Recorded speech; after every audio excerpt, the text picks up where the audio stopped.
نحمده ونصلي على رسوله الكريم اما بعد فاعوذ باللہ من الشیطان الرجیم بسم اللہ الرحمن الرحیم فاسألوا اہل الذکر ان کنتم لا تعلمون صدق اللہ مولانا العلی العظیم۔ بھی قاری افتخار صاحب نے حکم دیا کہ تھوڑی سی دین کے بارے میں گفتگو ہو جائے، اور میں سوچ رہا تھا میں کیا گفتگو کروں، تو ذہن میں خیال یہ آیا کہ انہوں نے بھی یہ فرمایا کہ انسان کی زندگی میں بہت سے مسائل ہوتے ہیں، اور انسان بعض اوقات شرم و حیا کی وجہ سے ان کا جواب کس سے دریافت نہیں کرتا، لیکن دینی حلقوں میں بیٹھ کر اس کا جواب مل جاتا ہے۔ تو یہ حقیقت ہے کہ جتنے بھی انسانوں کی زندگیاں ہیں ان میں مسائل ہوتے ہیں۔ نبی کریم صلی اللہ علیہ وسلم، صحابہ کرام کی زندگیاں تھیں، ان میں بھی مسائل تھے، ان مسائل کا حل دین بیان کرتا ہے۔ قرآن کریم کی میں نے سورہ انبیاء کی ایک آیت آپ کے سامنے تلاوت کی ہے، اس میں اللہ تعالیٰ یہ فرما رہے ہیں فاسألوا اہل الذکر ان کنتم لا تعلمون، اگر تمہیں علم نہ ہو تو اہل علم سے تم سوال کر لیا کرو۔ صحابہ کرام رضی اللہ عنہم ان کا یہ معمول تھا کہ جب بھی انہیں کوئی معاشرتی، معاشی، دینی، دنیاوی مسئلہ پیش آتا تھا، مشکل پریشانی پیش آتی تھی، تو وہ نبی کریم صلی اللہ علیہ وسلم سے آ کر اس کا تذکرہ فرماتے تھے، یا رسول اللہ یہ پریشانی ہے، یہ مشکل ہے، اس کا حل کیا ہے؟ تو آپ اس کا حل بیان فرماتے تھے۔ تو ہمیں بھی چاہیے کہ ہم دین سے استفادہ کریں۔ اب میں صحابہ کرام کے چند سوالات عرض کرتا ہوں اور آپ صلی اللہ علیہ وسلم کے جوابات عرض کرتا ہوں۔ ایک صحابی آئے کہ یا رسول اللہ میری امداد کیجیے، میں بہت پریشان ہوں۔ شروع میں صحابہ کرام اور حضرت صلی اللہ علیہ وسلم مالی طور پہ خوشحال نہیں تھے، تنگ دست تھے، اور اتنی غربت تھی کہ نبی کریم صلی اللہ علیہ وسلم کے گھر میں بعض اوقات 2 مہینے چولہا نہیں جلتا تھا۔ تو آپ صلی اللہ علیہ وسلم سے دیکھیں ان صحابی نے اپنی معاشی مشکل کا تذکرہ فرمایا۔ آپ نے کیا جواب دیا؟ آپ نے ارشاد فرمایا، آپ نے ان سے پوچھا کہ یہ بتائیں تمہارے گھر میں کوئی سامان ہے؟ عرض کیا جی ہاں۔ پوچھا کیا سامان ہے؟ انہوں نے عرض کیا صرف 2 چیزیں ہیں، ایک لکڑی کا پیالہ ہے اور دوسرا ایک ٹاٹ ہے یا کمبل ہے، اس کا آدھا حصہ ہم بچھا لیتے ہیں اور آدھا حصہ اوپر اوڑھ لیتے ہیں، لکڑی کے پیالے میں پانی پی لیتے ہیں، بس 2 چیزیں ہیں۔ آپ صلی اللہ علیہ وسلم نے فرمایا کہ وہ دونوں چیزیں میرے پاس لے آؤ۔ وہ صحابی گئے اور لے آئے۔ آپ نے صحابہ کرام کے مجمع میں ارشاد فرمایا یہ 2 چیزیں مجھ سے کون خریدے گا؟ من یشتری منی ہذین، مجھ سے 2 چیزیں کون خریدے گا؟ ایک صحابی نے عرض کیا یا رسول اللہ میں خریدتا ہوں۔ تو آپ نے فرمایا کتنے درہم کی خریدو گے؟ عرض کیا 1 درہم کی۔ پھر آپ نے پوچھا کہ من یزید علی ھذا، اس سے زیادہ ہی کون خریدے گا؟ تو ایک اور صحابی نے عرض کیا یا رسول اللہ میں خریدنا چاہتا ہوں 2 درہم کی۔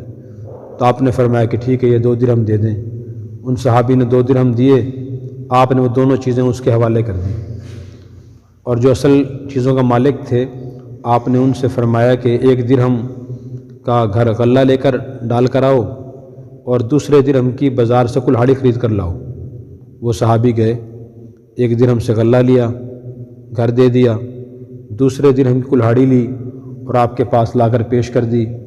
آپ نے خود اپنی طرف سے اس کا دستہ ڈال دیا لکڑی کا اس میں، اور پھر آپ نے فرمایا کہ یہ کلہاڑی لے کر آپ جنگل چلے جائیں، لکڑیاں کاٹیں اور فروخت کریں، مجھے تم 15 دن تک مدینہ میں نظر نہ آنا۔ چنانچہ وہ صحابی گئے، لکڑیاں کاٹتے رہے، فروخت کرتے رہے، کاٹتے رہے، فروخت کرتے رہے۔ جب وہ 15 دن کے بعد نبی کریم صلی اللہ علیہ وسلم کے پاس آئے تو ان کے پاس 10 یا 15 درہم اکٹھے ہو گئے تھے۔ تو دیکھیں آپ صلی اللہ علیہ وسلم نے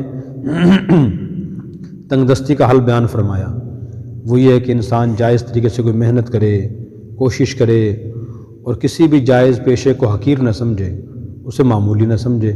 دیکھیں کتنا بہترین دین نے اس کا حل بیان کیا۔ ایک اور صحابی آئے، یا رسول اللہ میرے دل میں بڑی سختی ہے، میں بہت پریشان ہوں، آپ مجھے اس کا حل بتائیں۔ اب دیکھیں انسان جب پیدا ہوتا ہے تو وہ دین دنیا دونوں چیزوں سے بے خبر ہوتا ہے۔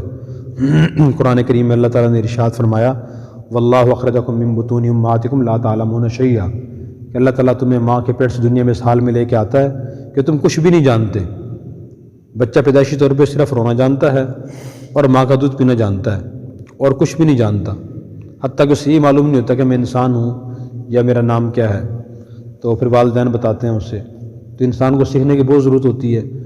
تو انسان کو یہ احساس ہو جائے کہ میں سیکھا ہوا نہیں ہوں، مجھے پتہ نہیں ہے، مجھے سیکھنے کی ضرورت ہے، پوچھنے کی ضرورت ہے. تو یہ اللہ کی بہت بڑی نعمت ہے. نبی کریم صلی اللہ علیہ وسلم نے اس لیے شاف میں السؤال نصف العلم، کہ سوال کرنا اور سیکھنے کی درخواست کس سے کرنا یہ بھی آدھا علم ہے.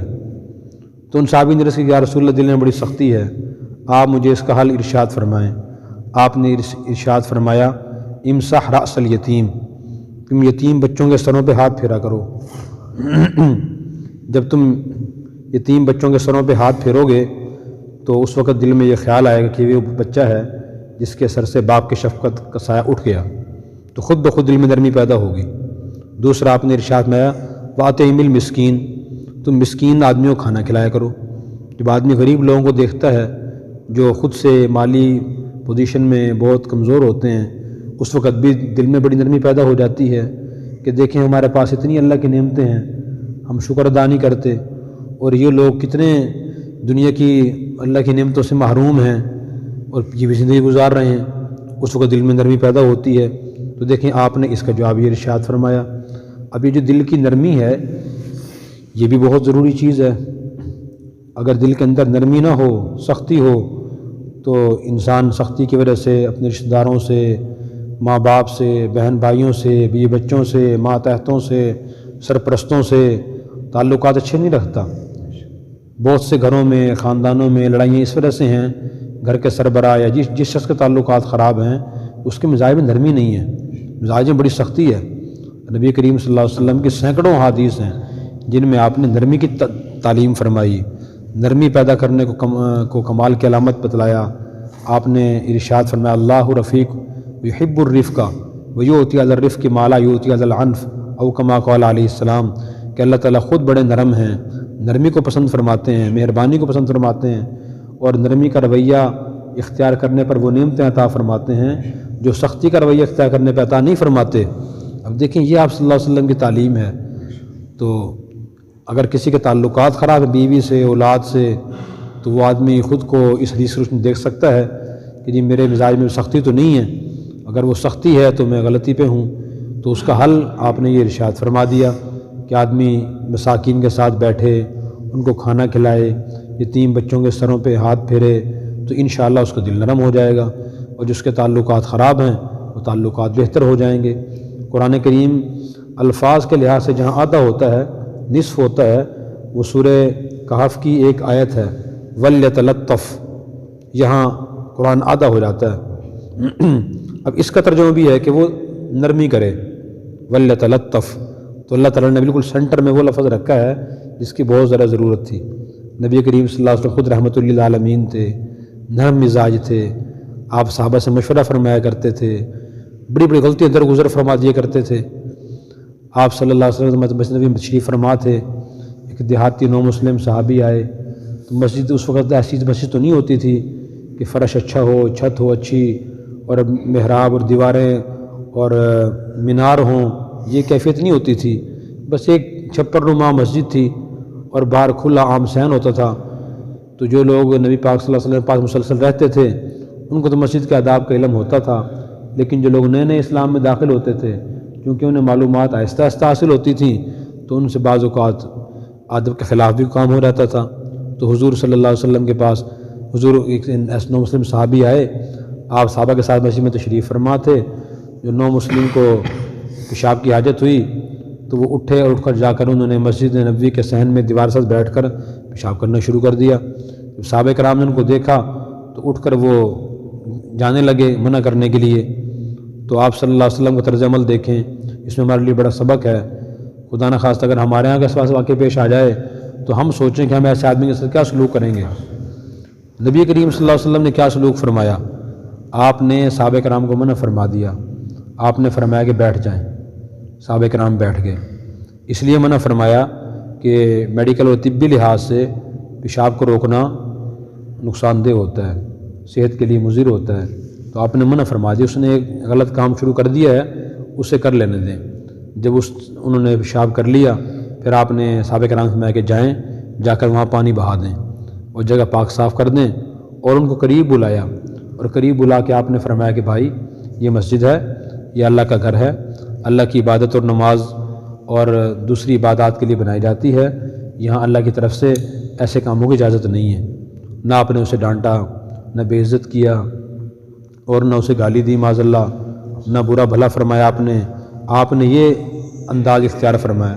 اس میں ہمارے لیے سبق ہے کہ ہم یہ دیکھیں ہمارے کسی بھائی سے، بہن سے، والدہ سے، والد سے، بیوی سے، بیٹے سے، دوست سے، رشتہ دار سے، ملازم سے، سرپرست سے غلطی ہو جائے، کسی مسلمان سے غلطی ہو جائے تو ہمیں کیسے اس سے نصیحت کرنی چاہیے، کیسے متنبہ کرنا چاہیے۔ اسی طرح اگر احادیث بیان کرنا شروع کر دیں تو بہت طویل سلسلہ ہو جائے گا۔ نبی کریم صلی اللہ علیہ وسلم نے دین اسلام میں ہر چیز کا حل بیان فرمایا، اور صحابہ کرام ہر طرح کے مسائل لے کر حضور کے پاس آتے تھے۔ ایک اور صحابی آئے رمضان مبارک کے مہینے میں، ہلکت یا رسول اللہ، یا رسول اللہ میں ہلاک ہو گیا ہوں، میں تباہ ہو گیا ہوں۔ تو آپ نے پوچھا وہ مالکا، وہ کیا ہوا آپ کو؟ تو انہوں نے عرض کیا کہ یا رسول اللہ میں رمضان مبارک کے مہینے میں دن کے وقت بیوی سے مل لیا، روزہ میں نے توڑ دیا، خراب ہو گیا۔ تو آپ صلی اللہ علیہ وسلم نے نہ انہیں ڈانٹا، نہ انہیں برا بھلا کہا، حالانکہ بڑا گناہ کیا تھا۔ اس حالت میں بیوی سے ملنا شرعی لحاظ سے حرام ہے، لیکن انسان ہے، کمزور ہے۔ قرآن کریم اللہ نے فرمایا خلق الانسان ضعیفا، انسان کمزور پیدا کیا گیا ہے۔ تو اس کے ساتھ شیطان بھی ہے، نفس بھی ہے، نفسانی جذبات بھی ہیں، انہوں کنٹرول کرنا بعض اوقات انسان کے لیے مشکل ہو جاتا ہے۔ انسان امتحان میں مبتلا ہے، کمزور ہے۔ تو ہم یہ پہلو اگر ذہن میں رکھیں گے تو کسی اپنے مسلمان بھائی سے، گناہ گار سے متنفر نہیں ہوں گے، اس سے نفرت نہیں کریں گے، اسے ہم حقیر نہیں سمجھیں گے۔ تو انہوں نے جب آ کے یہ مسئلہ سامنے رکھا اور کوئی شرم محسوس نہ کی کہ حضور کیا فرمائیں گے، تو اس سے ایک بات سمجھ ہے کہ انسان سے غلطی کوتاہی ہو جائے تو وہ مسئلے کا حل دریافت کرنے کی کوشش کرے، اس کو چھپانے کی کوشش نہ کرے۔ تو آپ صلی اللہ علیہ وسلم نے ارشاد فرمایا اچھا بھائی آپ یوں کریں، اللہ کی طرف سے کفارہ ہے کہ آپ 60 روزے مسلسل رکھیں۔ 28ویں پارے کے شروع میں اللہ تعالیٰ نے یہ کفارہ بیان فرمایا۔ تو فرمایا فکفارتہ، فرمایا کہ وہ مسلسل 2 مہینے کے روزے رکھیں۔ تو انہوں نے عرض کیا کہ یا رسول اللہ میں تو روزے نہیں رکھ سکتا 2 مہینے کے۔ اب دیکھیں صاحب بتا دیا، عمل کرنے کی نیت تھی، جذبہ تھا، تو یا رسول اللہ میں 2 مہینے روزے مسلسل نہیں رکھ سکتا۔ تو آپ نے فرمایا کہ اچھے بھی 60 مساکینوں کو کھانا کھلائیں۔ دوسرا سٹیپ اس کا یہ ہے۔ تو عرض کی یا رسول اللہ میرے پاس اتنے پیسے نہیں ہیں، دولت نہیں ہے کہ میں 60 مساکینوں کو کھانا کھلا سکوں، میں تو بہت غریب آدمی ہوں۔ تو آپ نے فرمایا کہ اچھا بیٹھ جائیں۔ وہ صحابی بیٹھ گئے۔ کچھ دیر کے بعد دوسرے صحابی کھجوروں کا بورا بھرا ہوا لے کر آئے کہ یا رسول اللہ یہ میری طرف سے آپ کے لیے ہے، آپ جہاں چاہے سے صرف فرما دیں۔ تو آپ نے فرمایا آئین السائل، وہ سوال کرنے والے صاحب کہاں ہیں؟ وہ کھڑے ہو کہ یا رسول اللہ میں ہوں۔ تو آپ نے ارشاد فرمایا کہ یہ کھجوروں کا بورا لے جائیں اور مدینہ کے جو غرباء اور مساکین فقراء ہیں ان میں تقسیم کر دیں، آپ کا کفارہ ادا ہو جائے گا۔ تو کتنے آپ بڑے دل والے تھے، صحابی نے کھجوروں کا بورا آپ کو دیا اور آپ ان کو دے رہے ہیں تاکہ انہیں کفارہ ادا ہو جائے۔ تو عرض کیا کہ یا رسول اللہ، اللہ کی قسم پورے مدینہ میں مجھ سے بڑا غریب بھی کوئی نہیں ہے، سب سے زیادہ غریب بھی میں ہوں۔ تو آپ صلی اللہ علیہ وسلم کے کو ہنسی آئی اور اتنے آپ مسکرائے کہ آپ کے دانت مبارک ظاہر ہو گئے۔ پہلے میں نے ان کو بتایا کہ 2 مہینے کے روزے رکھیں تو یہ کہتے ہیں کہ میں نہیں رکھ سکتا۔ پھر میں نے کہا کہ 60 مساکینوں کو کھانا کھلائیں، کہتے ہیں میں نہیں کھلا سکتا، میں غریب آدمی ہوں۔ اب میں نے ان کو خود کھجوریں دی کہ مدینہ غرباء اور مساکین میں تقسیم کر دیں، یہ کہتے ہیں مجھ سے بڑا غریب بھی کوئی نہیں ہے۔ تو دیکھیں آپ غصہ نہیں ہوئے، ناراض نہیں ہوئے، بدگمانی نہیں فرمائی کہ آپ کچھ کام کرنا بھی چاہتے ہو یا نہیں۔ آپ ایک تو غلط کام کر کے آئے ہو، میں جو بھی حل بتاتا ہوں آپ کہتے ہو میں نہیں کر سکتا، میں نہیں کر سکتا۔ آپ نے اچھا گمان کیا۔ پھر آپ نے فرمایا کہ ٹھیک ہے اپنے گھر ہی لے جائیں، گھر والوں کو کھلا دیں۔ تو دیکھیں آپ نے ہر چیز کا حل بیان فرمایا ہے۔ دین اسلام میں ہمارے معاشرتی اور معاشی اور اخلاقی مسائل کا بھی اللہ کے رسول اور اللہ تعالیٰ نے حل بیان فرمایا ہے۔ ہمیں چاہیے کہ ہم اس دین سے استفادہ کریں۔ اگر ہم استفادہ کریں گے تو انشاءاللہ ہماری دنیا بھی اچھی ہوگی اور ہماری آخرت بھی اچھی ہوگی۔ اللہ تبارک و تعالیٰ مجھے اور آپ کو ان تمام باتوں پر اخلاص سے نیت سے عمل کرنے کی توفیق عطا فرمائے۔ استخارے استخارہ کا مطلب یہ ہوتا ہے کہ جب بھی کسی آدمی کو کوئی اہم کام انجام دینا ہو، کوئی چیز خریدنی ہے، فروخت کرنی ہے، کوئی کاروبار شروع کرنا ہو، نکاح کرنا ہو، کوئی غیر معمولی سفر کرنا ہو، تو پھر شریعت کہتی ہے کہ آدمی استخارہ کر لے۔ استخارہ کا مطلب یہ ہے کہ 2 رکعت نماز استخارہ کی نیت سے انسان پڑھے، اور پڑھنے کے بعد پھر ایک دعائے استخارہ ہے، وہ چھوٹی کتابوں میں، نماز کی کتاب وغیرہ میں، بشتر میں لکھی ہوئی ہے، اللہم انی اسألک بعلمک، وہ آدمی پوری دعا پڑھے۔ اس دعا میں 2 جگہ حاضر الامر کا لفظ ہے۔ حاضر کا معنی ہے یہ کام، یہ معاملہ، تو وہاں آدمی اپنے اس کام کا تصور کرے، یہ نکاح، یہ کاروبار میں کروں یا نہ کروں۔ تو اس کے بعد پھر آدمی دیکھے دعا پڑھنے کے بعد کہ میرے دل کا میلان کس طرف ہے، میں یہ کام کروں یا نہ کروں۔ اگر میلان اس کام میں کرنے کی طرف ہو تو آدمی کر لے، نہ کرنے کی طرف میلان ہو تو نہ کرے۔ یہ استخارہ کی حقیقت ہے۔ بعض لوگ سمجھتے ہیں شاید سونا بھی ضروری ہے، خواب نظر آنا بھی ضروری ہے، تو حدیث میں ایسی کوئی بات نہیں ہے۔ اور دوسری بات میں یہ عرض کروں کہ استخارہ سے پہلے ایک اور چیز بھی ہے، وہ ہے استشارہ، مشورہ کرنا، کہ جب بھی انسان کوئی اہم کام کرنا چاہے تو اس کام کے ماہر سے اور مخلص سے مشورہ کرے۔ تو استخارہ کی اہمیت ثانوی ہے اور مشورے کی اہمیت پہلی ہے۔ تو پہلے آدمی مشورہ کرے، مشورے میں وہ کام کلیئر ہو جائے پھر استخارہ کرے۔ اور نبی پاک صلی اللہ علیہ وسلم نے یہ بھی فرمایا کہ استخارہ کی خلاف ورزی ہو جائے تو اس میں کوئی حرج نہیں ہے، لیکن مشورے کی خلاف ورزی نہیں ہونی چاہیے۔ یہ بڑا اہم پوائنٹ ہے۔ اکثر مسلمان استخارہ تو کرتے ہیں اور استخارہ کی بنیاد پر رشتہ ریجیکٹ کر دیتے ہیں، کام چھوڑ دیتے ہیں، لیکن مشورہ نہیں کرتے۔ مثلاً ہم نے یہ رشتہ ہی کرنا ہے تو اس کے بارے میں اگر لڑکی کا انتخاب کرنا ہے تو اس کے بارے میں پہلے یہ معلومات لیں کہ وہ کم از کم دین کے فرائض واجبات کے حد تک دیندار ہے یا نہیں، اسی طرح اس کے اخلاق کیسے ہیں، زبان کے بارے میں محتاط ہے یا نہیں ہے، گھر میں لڑائی تو نہیں رہتی، تو یہ ان چیزوں کی تسلی کریں۔ میں بطور مثال 2-3 باتیں عرض کی ہیں، یہ کنفرم ہو جائے تو پھر مشورہ استخارہ کر لیں۔ الحمدللہ رب العالمین والصلاة والسلام علی سید الانبیاء المرسلین وعلی آلہ واصحابہ اجمعین۔ ربنا آتنا من لدنک رحمہ وہیئ لنا من امرنا رشدا۔ اللہم انا نسألک علما نافعا وعملا صالحا ورزقا طیبا واسعا وشفاء من کل داء۔ اے اللہ ہمیں دین سے محبت نصیب فرما، دین سیکھ کر عمل کرنے کی توفیق عطا فرما۔ اے اللہ تمام حاضرین کی اور پوری امت کی تمام مشکلات آسان فرما۔ اے اللہ ہم سب کی اور پوری امت کی تمام جائز حاجات اور ضروریات اپنے غیب کے خزانوں سے پوری فرما۔ اے اللہ پوری امت میں اتفاق اور اتحاد پیدا فرما، محبت عام فرما، نفرتوں کا خاتمہ فرما۔ جو مسلمان تنگ دست ہیں انہیں خوشحال فرما۔ اے اللہ جو مسلمان رشتوں کی تلاش میں ہیں انہیں اچھے رشتے نصیب فرما۔ جن کے رشتے ہو چکے ہیں یا اللہ اولاد کے خواہش مند ہیں انہیں نیک اولاد نصیب فرما۔ جو صاحب اولاد ہیں ان کی اولادوں کو ان کی آنکھوں ٹھنڈا کا ذریعہ بنا۔